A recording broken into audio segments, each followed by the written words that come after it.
affaire de tentative de coup d'État. Est-ce que vous y avez cru déjà?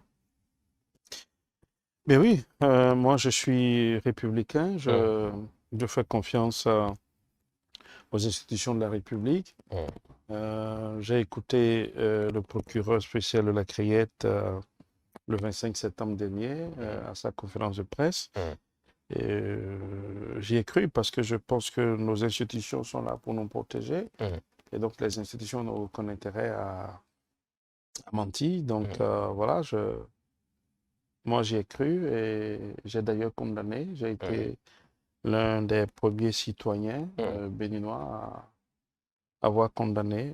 Je n'ai pas condamné parce que j'estimais que les gens étaient coupables, mais j'ai condamné parce que j'ai acquis depuis des années la conviction que nous sommes un peuple identitairement réfractaire aux solutions simplistes hum, et brutales de dévotion du pouvoir d'État.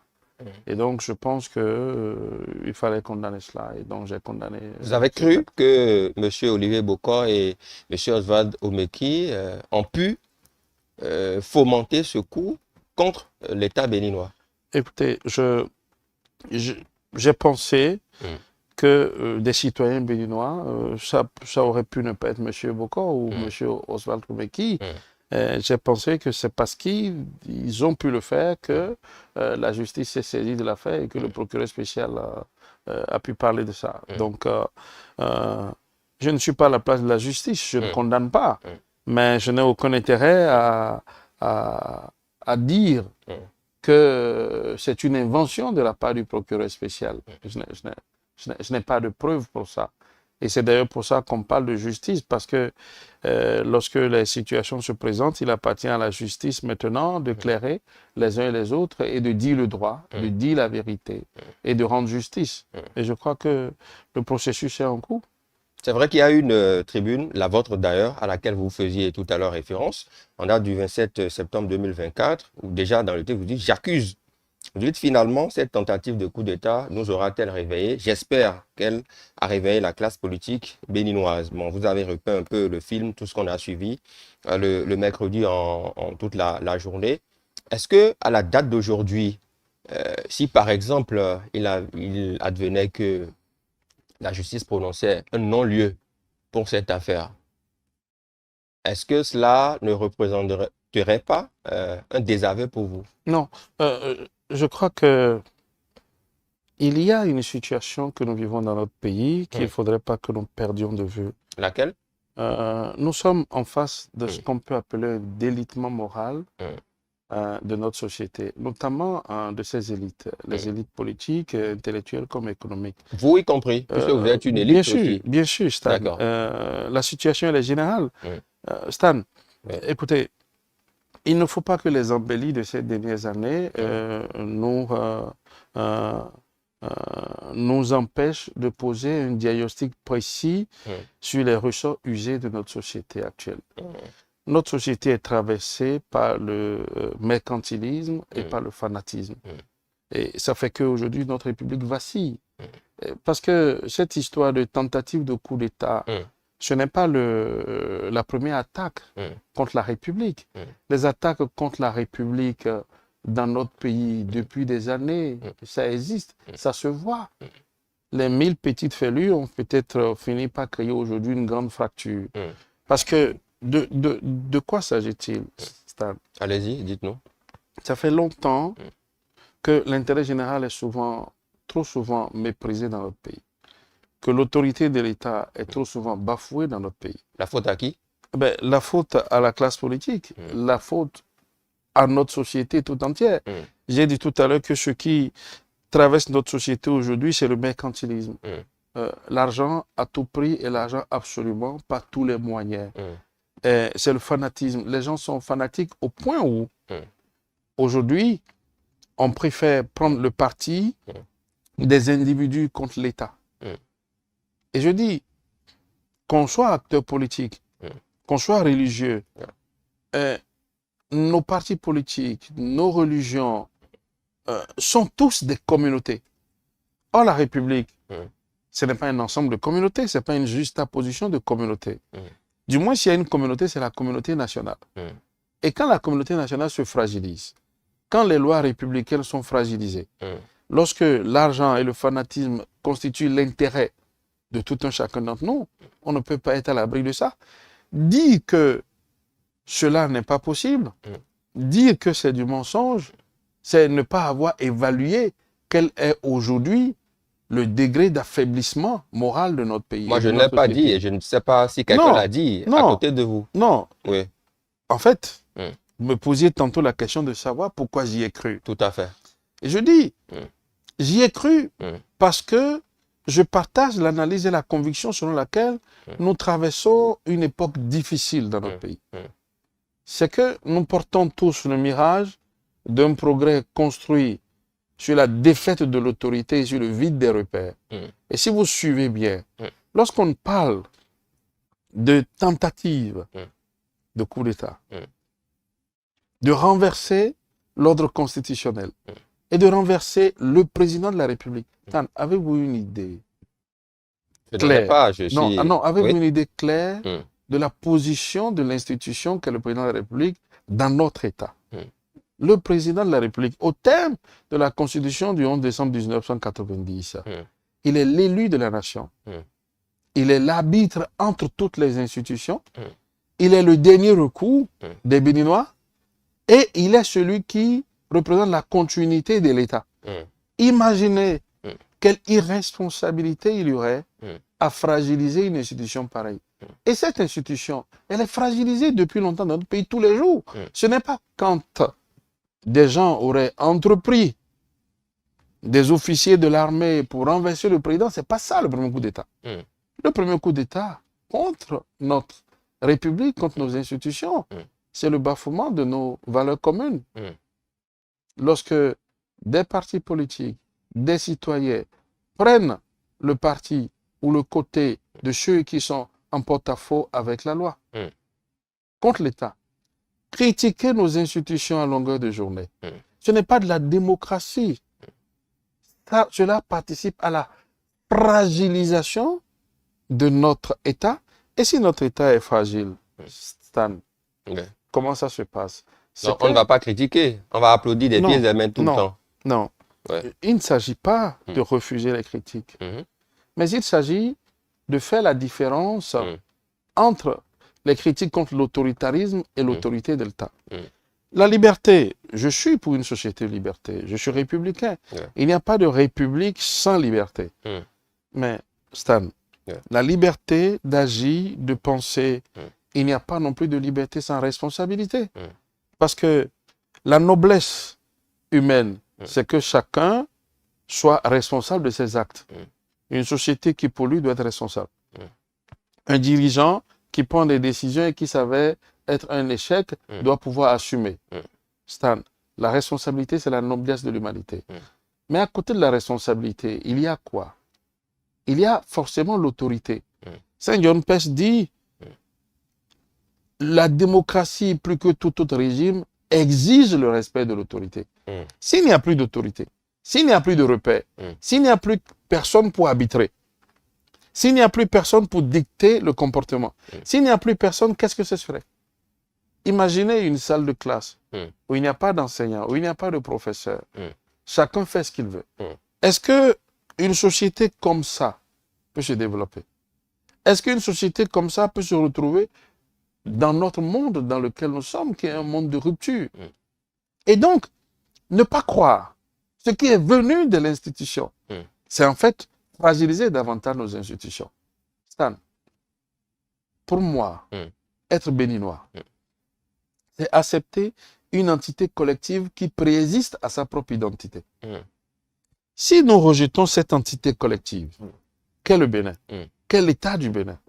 Si nous travaillons à fragiliser tous les jours cet état, à dénier à nos institutions le droit de réguler la vie en société, je crois que Stan, nous n'aurons plus de société. Oui, monsieur Kouenou, vous êtes un acteur politique qui a quand même de la mémoire. Et quand on évoque ce sujet, il ne vous aura pas échappé que les Béninois se souviennent qu'il y a presque 10 ans, et dans les mêmes conditions, sous le régime du président Boni Yayi, il y avait une affaire de tentative de coup d'État, doublée d'une affaire de tentative d'empoisonnement.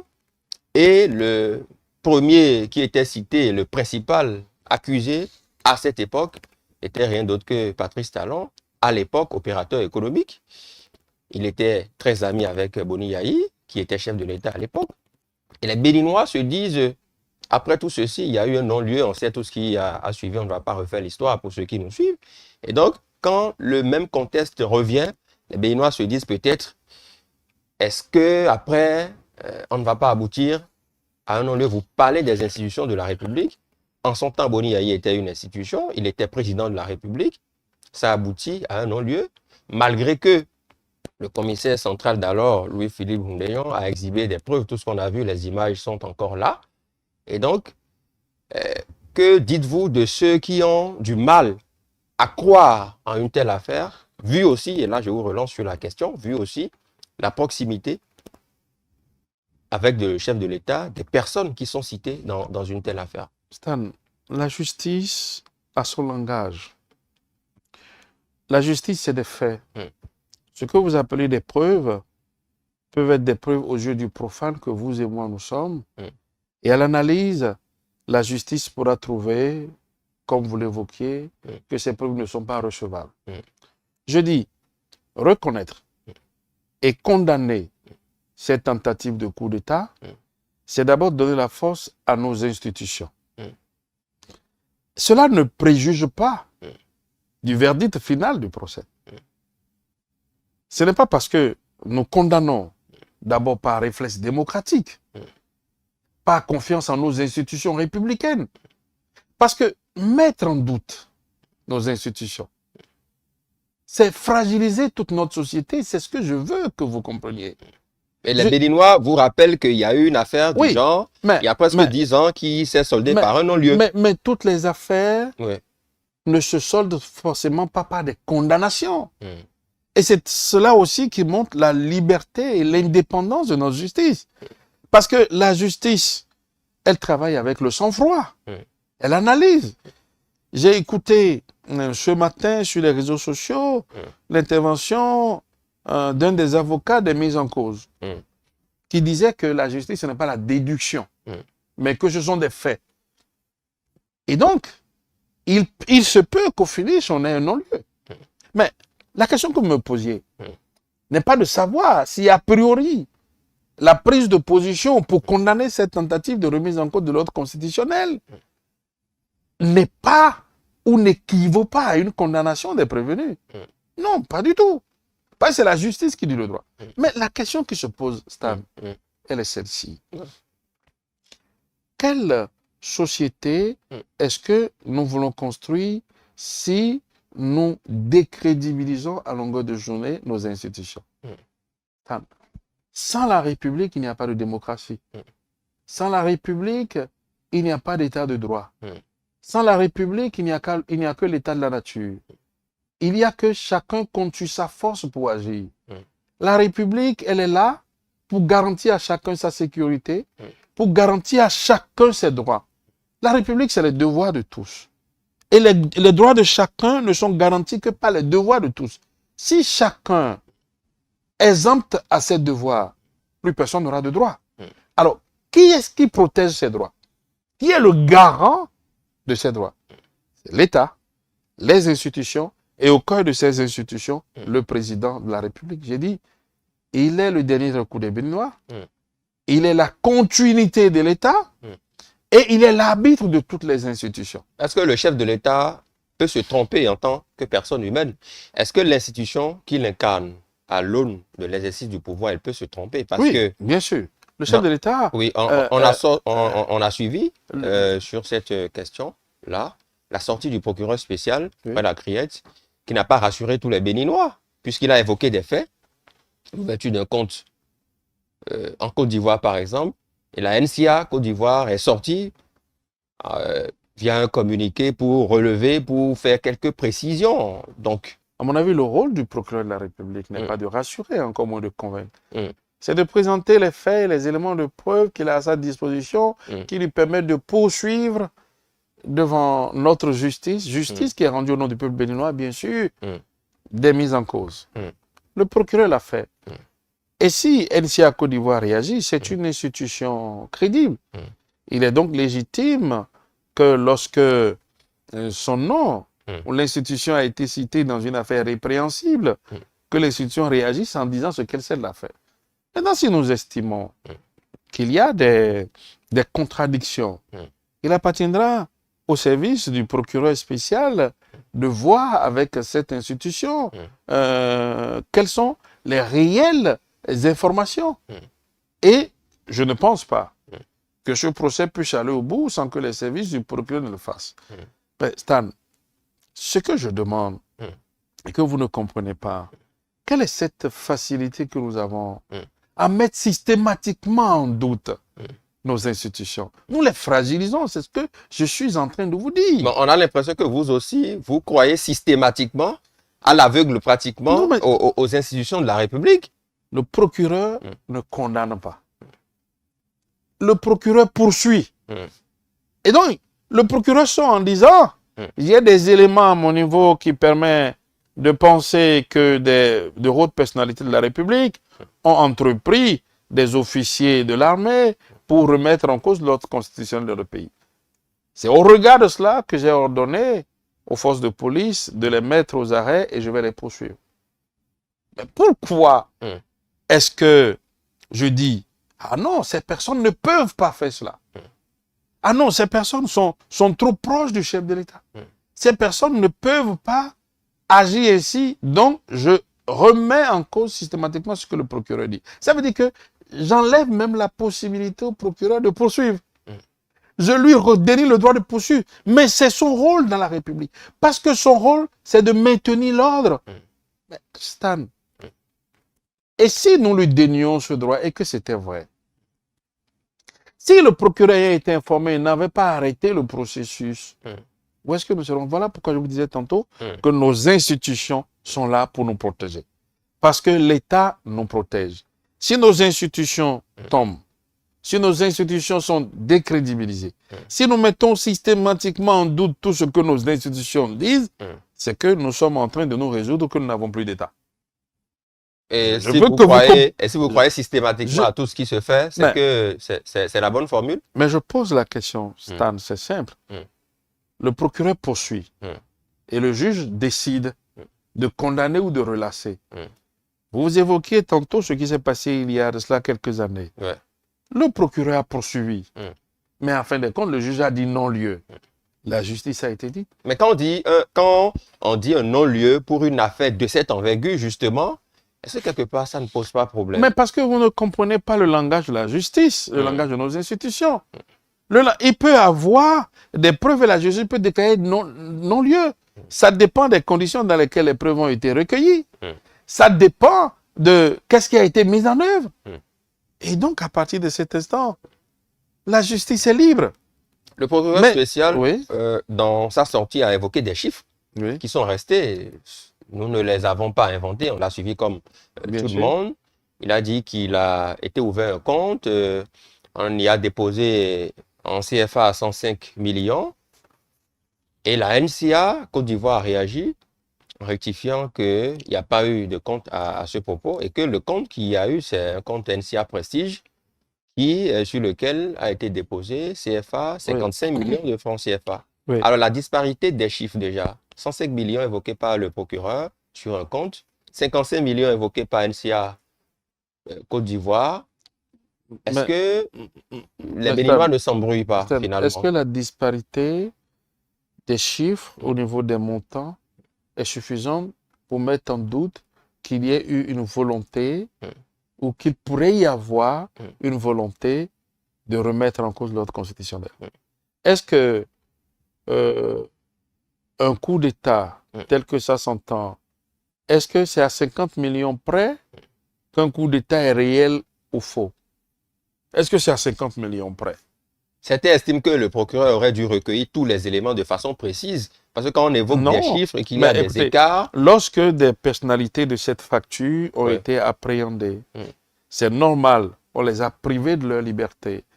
C'est normal que le procureur de la République, qui est celui qui se charge de ça, puisse sortir et dans un premier temps dire quels sont les éléments en sa possession qui l'ont conduit à agir de la sorte. Maintenant, une fois que c'est dit, le peuple dit, OK, nous prenons acte, nous attendons maintenant le déroulé. On ne commence pas par condamner, on ne commence pas par dire c'est faux, on ne commence pas par crier au complot. Le peuple n'a pas condamné. Non. C'est après la sortie de NCA Côte d'Ivoire que les réactions ont été multipliées sur les réseaux. Même la sortie de NCA Côte d'Ivoire, qui est une institution à caractère privé, le procureur de la République est garant d'une institution à caractère public. Voilà pourquoi. Mais l'institution a été évoquée dans la sortie du procureur. Voilà pourquoi je vous dis depuis. Oui. Mais pourquoi mettez-vous en doute les propos du procureur au profit de ce que NCA dit? Ce n'est pas moi. Moi, je ne mets pas en doute, je pose des questions. L'opinion nationale. Mais écoutez, l'opinion nationale est à ce niveau. Mais il y a des faits, mais écoutez. Le procureur évoque 105 millions, NCA Côte d'Ivoire évoque 55 millions. Comment saviez-vous? Il y a deux chiffres. Mais comment êtes-vous sûr que c'est NCA qui dit la vérité? On ne sait pas, on peut mais oui, justement. Donc, vous n'êtes pas sûr non plus que c'est NCA qui dit la vérité. Mais ce que je dis, c'est le fait de prendre systématiquement parti pour NCA, au détriment de notre institution. Qui a pris parti pour NCA? Mais vous me posez la question. Vous dites le procureur dit un chiffre. NCA Côte d'Ivoire dit un autre. Oui, je vous présente les faits. Et que ça sème un doute dans la conscience des Béninois. Mais doute, il ne devrait pas y avoir. Pourquoi? Voilà ce que je vous demande. Je vous dis, mais la première des choses qui fait que un pays tient debout, ce sont ses institutions. Et je le dis et je le répète, nos institutions sont là pour nous protéger. Nos institutions sont garantes de la cohésion sociale et de la vie en communauté. Et je dis, les communautarismes ne doivent pas avoir droit de citer contre nos institutions. C'est la faiblesse de notre société béninoise depuis quelques années. C'est le mercantilisme. L'argent est l'argent absolu. À cause de l'argent qu'il nous faut, chacun prend des positions qui peuvent être des positions dangereuses pour la cohésion sociale et l'unité nationale. C'est le fanatisme. Parce que nous sommes fanatiques. Et notre fanatisme refuse que nous puissions croire, parce que nous sommes proches de personnes ayant été mises en cause dans une affaire, notre fanatisme refuse que nous puissions accepter que ces personnes, comme tout autre, peuvent être des hommes faillibles, faibles, sujets à de la faiblesse de la chair, et que dans un moment d'égarement ou dans un manque de lucidité, ils peuvent, comme c'est le cas dans notre société, aller laisser libre cours à la tentative du désespoir. Parce que cet acte posé, ou pensé, d'accord, ça c'est malheureusement la conséquence de la tentative du désespoir qui est présent chez bon nombre de nos concitoyens. Il faut le comprendre. Et il faut pouvoir l'admettre. Quand on le comprend, on l'admet, on reste du côté des institutions. Pas pour que les institutions puissent écraser les individus. Mais on est du côté des institutions parce que la fragilité des institutions dénature toute la société et met la société au bord de la faillite. Ça, nous ne sommes pas loin. Nous ne sommes pas loin du déclin. Parce que la République vacille. Nous ne sommes pas loin de la faillite. Je sais que les mots sont forts. Mais Stan, nous ne sommes pas ici pour séduire nos concitoyens avec le mensonge. Mais nous sommes ici pour servir notre pays. Et voilà pourquoi nous ne pouvons le servir que dans la vérité. La vérité, c'est que la société béninoise se délite. Parce que nous n'avons plus les repères. Et parce que nous n'avons plus les valeurs. Parce que les valeurs protègent la société. Les valeurs protègent l'État.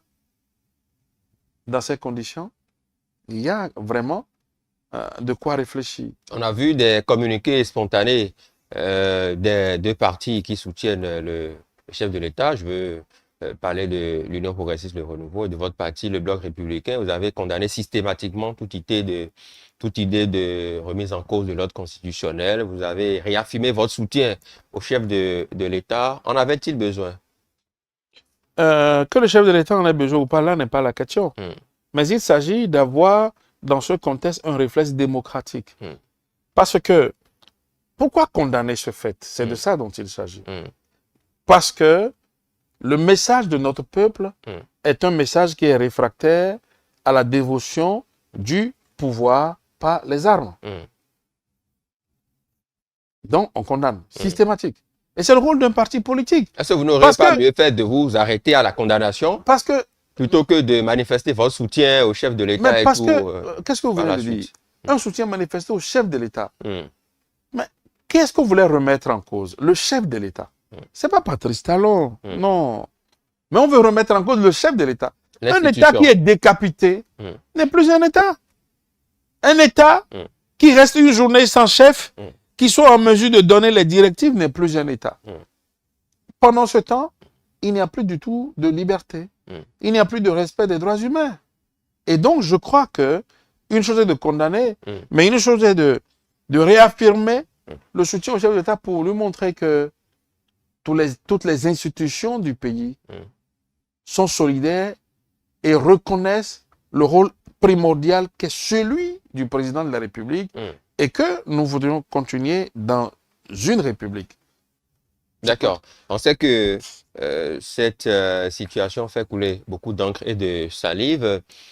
Dans certaines réflexions, il est estimé quand même que toutes les personnalités qui entourent le chef de l'État et qui pourraient lui succéder de façon légitime ou dont la candidature pour 2026 serait suscitée, il s'en éloigne d'une manière ou d'une autre par des démissions ou des départs. Je ne sais pas quel qualificatif vous donnez. Quelle lecture vous faites justement de cette situation? On a vu la situation de M. Johannes Dayon, on a vu le ministre Séverin Kenom qui a été débarqué du gouvernement. Oswald Omeki, il y a un an, qui avait déclaré à une occasion que Olivier Bokor serait le mieux aguerri pour succéder à Patrice Talon. Il a été débarqué par la suite où il a quitté le gouvernement. De toute façon, il n'y fait plus partie depuis plus d'un an. Aujourd'hui, Olivier Bokor, ami intime du chef de l'État depuis plusieurs décennies, tombe en disgrâce. Est-ce que vous avez la même lecture? Est-ce que cela ne vous interpelle pas, Fred Ouémou? Je pense qu'il ne faudrait pas faire d'amalgame. Nous ne connaissons pas les raisons, par exemple, qui ont poussé au départ de M. Kenom du gouvernement. Nous ne connaissons pas non plus les raisons qui ont poussé au départ M. Johannes Dayon de sa proximité ou de sa collaboration avec le chef de l'État. Donc, on ne peut pas supputer. Donc, je vous présente les faits. Oui, on ne peut pas supputer. Mais pour ce qui est de Oswald Omeki et pour ce qui est de M. Bokor, pour ce qui est de Oswald Omeki, je pense que le chef de l'État, c'est lui et lui seul qui choisit ses collaborateurs. La preuve, il n'a consulté personne avant de les choisir. Il fait ses ministres quand il veut, il fait ses conseillers comme il entend. Il ne vous a pas consulté? Mais le président de la République, au regard de la Constitution, ne consulte personne avant de choisir ses collaborateurs. Puis c'est lui qui répond d'eux. Il est l'élu de la nation. Et donc, dans ce contexte, c'est lui qui fixe les conditions de la collaboration. Alors, si il fixe des conditions et que à l'avenir, il se rend compte que un des membres de son équipe ne respecte plus les conditions, il est libre de s'en séparer. Et donc, je n'ai pas d'appréciation objective sur cette histoire. Il peut avoir qu'une appréciation subjective. C'est vous qui supposez que c'est parce que les gens ont des ambitions pour remplacer le chef qu'ils sont débarqués. Vous n'avez pas la certitude. Je ne suppose pas. Je vous présente les faits. Est-ce que cela n'interpelle pas? Sur le départ de M. Omeki, le chef de l'État s'est exprimé. Le chef de l'État a dit les propos de M. Omeki sont contraires à la réforme du système partisan et à la démarche gouvernementale. Vous savez, on ne peut pas être membre d'une équipe gouvernementale sans souscrire à la vision de ce gouvernement et à la méthode de ce gouvernement. Si quelqu'un se met en but à la méthode d'un gouvernement, c'est d'abord cela qui est assimilable sous d'autres cieux à un coup d'État. C'est pas quand on prend les armes. Lorsqu'un collaborateur du chef de l'État sape son autorité, c'est déjà ça le premier des coups d'État. Et donc, si le président de la République estime que des collaborateurs à lui sapent son autorité, il est en mesure de les écarter de sa gouvernance, sans qu'on ne puisse lui faire des procès d'intention. D'accord. Maintenant, vous parlez de M. Bokor. Vous dites que M. Bokor était en disgrâce. Nous n'en savons rien. Le chef de l'État avait pris position sur la suscitation des candidatures. Pourtant, M. Boko et lui continuaient de voyager ensemble et de se voir. Donc, pourquoi est-ce que nous sommes appelés à dire qu'il prend cette distance quand les gens affichent leur ambition? Non. Qu'est-ce qui fait aujourd'hui que M. Boko se retrouve là où il est? Malheureusement, c'est parce que il pèse sur lui un soupçon d'avoir voulu remettre en cause l'ordre constitutionnel. C'est un soupçon. Il appartiendra à la justice d'éclairer les Béninois sur la réalité ou non des faits qui lui sont pour le moment reprochés. D'accord. Ils ont été présentés au procureur spécial de la Criette. On a suivi tout ce feuilleton-là. Ils ont été placés sous mandat de dépôt et donc désormais, on sait quand même que M. Olivier Bokor séjourne à la prison civile de Cotonou, Oswald Omeki séjourne à la prison civile de Misrete en attendant l'ouverture de leur procès. Comment analysez-vous tout ceci, cette journée marathon qu'on a suivie de loin? Non, je pense que me poser la question, j'ai connu ça. Tout à fait. On va y revenir tout à l'heure. J'ai connu ça aussi. Je pense que c'est le fonctionnement normal d'un état de droit, le fonctionnement normal de la justice. Lorsque le procureur estime que les faits qui leur sont reprochés sont graves et que pour la manifestation de la vérité, il faille les placer en détention préventive, le procureur le fait. C'est ça l'état de droit. Notre État reconnaît la capacité au procureur de la République, dans certaines conditions, de décerner des mandats de dépôt. Donc, je crois que c'est ce qui a été fait. Et nous allons suivre le processus. Sur ça, il n'y a pas d'autres analyses à faire. J'ai suivi, je le disais tantôt, une interview d'un des avocats qui reconnaissait que tout s'est passé dans de bonnes conditions. Ils ont eu affaire au dossier. Ils ont eu le temps nécessaire pour apporter, pour voir avec leurs clients les éléments de réponse. Et donc, je pense que c'est déjà heureux que les droits de chacun aient été respectés et que le droit de personne n'a été bafoué à ce niveau. On va espérer que dans la suite, que le procès se poursuive et que tout le peuple béninois soit davantage éclairé sur cette situation. Sur cette situation. D'accord. Par rapport à ça, justement, on sait que l'ancien directeur général de la police nationale, de l'ex-police nationale, Louis-Philippe Rondeillon, il fait certaines sorties récentes sur la question de la tentative de coup d'État et tout. Il dit ceci, je cite, j'ai été approché plusieurs fois pour tenter pour des affaires de coup d'État, mais moi je suis un homme de culture, vous ne me verrez jamais dans ça. Qu'est-ce que cela vous inspire? D'abord, je pense que le général doit savoir raison garder. Quand on a été un aussi remarquable serviteur de l'État comme il a été durant des années, une fois qu'on est admis à la retraite, on ne décrédibilise pas l'État. Vous savez, M. Stan, il n'y a pas d'État sans police. Il n'y a pas d'État sans police. Et la police, selon vous, est un organe d'équité démocratique ou de justice? Non. La police est l'instrument de d'expression de la violence légitime de l'État. La police est un instrument de répression aux mains de l'État. Donc, de tout temps, de toute heure, quand on a, comme Rondeillon, passé toute sa carrière en tant que policier, quand on a été directeur général de cette institution, quand on a terminé au grade de général, on comprend alors qu'on ne peut pas, parlant de démocratie et de liberté, parlant d'État, avoir le même langage que le profane de la rue ou qui intervient sur un sujet dans une cour de récréation ou dans un bar. D'accord? Vous pensez qu'il fait dans l'amusement? Au nom de l'État. Je veux dire que M. Rondeillon a chargé dans ce pays des syndicalistes qui faisaient des marches pacifiques pour réclamer une amélioration de leurs conditions de travail. Où est-ce que vous voulez en venir? Attendez, au nom de l'État, M. Rondeillon a chargé des députés qui avaient leur échappe. Aujourd'hui, je pense que M. Rondeillon peut critiquer la gouvernance de son pays. C'est un devoir de citoyen. C'est son droit. Mais il ne peut pas pourfendre l'État. Dire que les gens l'ont sollicité tout le temps pour faire un coup d'État, c'est estimer que l'État, tel qu'il se présente, est devenu une banalité à telle enseigne. Quand il le dit, est-ce pour condamner l'acte qui est fait? Non. C'est pour légitimer cette tentative de coup d'État. Oui. C'est une légitimation parce que quand un général de police dit plusieurs fois j'ai été contacté pour faire des coups d'État, c'est pour dire que c'est tellement récurrent, c'est tellement préoccupant la situation et qu'il faille passer par un coup d'État pour arrêter ça. Et je dis, notre pays n'est pas un chagrin. Certains estiment qu'on doit quand même lui poser quelques questions pour qu'il donne plus de précision sur ces allégations. À quoi bon?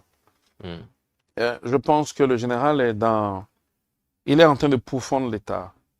Vous trouvez? Oui. Parce que décrédibiliser les hommes qui portent le manteau des institutions, c'est décrédibiliser l'État. Mais Stan, finalement, j'ai l'impression que vous ne voyez pas la profondeur de ce que je dis. Je prends un exemple. Devoir éclairer la lanterne de ceux qui nous suivent. Je prends un exemple. Oui. Supposez un père de famille qui est la première autorité d'une famille. Sans sa présence, la famille se disloque. Lorsque, à longueur de journée, la mère de famille décrédibilise le papa à longueur de journée, finalement, l'autorité paternelle est bafouée. Et quand l'autorité paternelle est bafouée, il n'y a plus de famille. Il n'y a plus rien. C'est le sauve qui peut. C'est la force du plus fort. Alors que nous en sommes arrivés à l'idée d'État. Pourquoi? Stan, nous étions des communautés, ennemies les unes des autres. N'oublions pas d'où nous sommes venus. Vous pensez qu'il a oublié d'où nous sommes venus? Non. Je pense que aujourd'hui, dans notre société, la plupart de nos concitoyens oublient d'où nous sommes venus et cela se justifie par le comportement et les propos de chacun. Je pense que ces propos de M. Ounlion sont condamnables. Ah mais bon? Oui, mais je ne vais pas, je ne vais pas jusqu'à demander qu'on l'écoute. On n'a pas à l'écouter. Mais il dit aussi, par ailleurs, qu'il craint pour sa vie, qu'il craint qu'on l'enlève, qu'il ferait peut-être objet de kidnapping. Et il a dénoncé ça aussi. Oui, c'est normal qu'il craigne pour sa vie. Vous savez pourquoi? Non, dites-nous. Parce que lorsqu'on décrédibilise l'État à longueur de journée... Vous pensez que c'est la conséquence mais lorsque vous décrédibilisez l'État à longueur de journée, il n'y a plus d'institutions pour vous protéger parce que vous ne faites plus confiance à aucune institution. Mais qui va vous protéger? Puisque vous décrédibilisez l'État à longueur de journée. Et du coup, vous vous sentez vulnérable. Mais c'est ce qu'il dit. Mais comment un général, un ancien directeur général de la police, qui est censé avoir assuré pendant des années la sécurité des Béninois, qui connaît alors le pays, qui connaît les coins et recoins du pays, qui connaît quelles sont les forces et les faiblesses de sécurité de notre pays, en arrive à dire qu'il craint pour sa sécurité, qu'il craint qu'on ne puisse l'enlever. Mais qui va l'enlever?